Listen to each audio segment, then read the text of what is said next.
महाराज श्री स्वामी समर्थ सगळ्यांना. तर रात्रीचे 3 वाजता कोणीतरी दरवाजा वाजवला. म्हणलं कोण वाजवतोय दरवाजा, म्हणून दरवाजा उघडून बघतोय तर बाहेर कोणच नाही, काय पक्की फाटली. पण नंतर मग विचार केला बाहेर कोणतरी तिथं गेटच्या बाहेर दिसते म्हणून तिथे गेलो. तिथे गेल्याच्या नंतर बघितलं तर दोघे तिघे जण थांबले होते.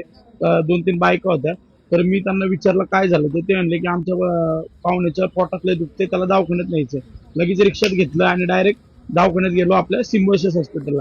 सिम्बोसिस हॉस्पिटलला आणल्याच्या नंतर 2 पेशंट तिथे आले होते. एकाला फिट आली होती म्हणून तो पेशंट चालत गेला, तर त्याला तिथल्या तिथं त्यांनी व्हीलचेअर आणून लगेच हे केलं. पण ह्या माणसाला सगळ्यात जास्त दुखत होतं.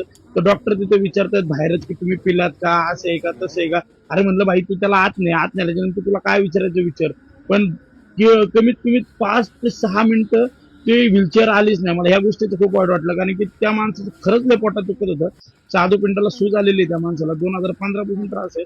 काय अक्षरशः तो माणूस रडत होता, तुम्ही बघू शकता.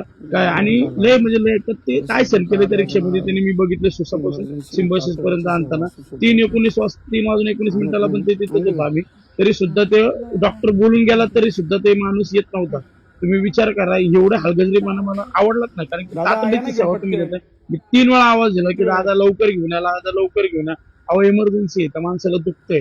पण खरंच माणुसकी राहिलेली नाही भावांनो. आणि मग त्या गोष्टीचं वाईट वाटलं. नंतर मग तो आला आणि मग त्याला शेवटी पाठवलं आणि घराकडे निघायचं होतं. तर त्या म्हणल्या की ताई म्हणल्या की पैसे घ्या, पण आपण ह्या गोष्टीचं कधीच पैसे घेत नाही भावांनो.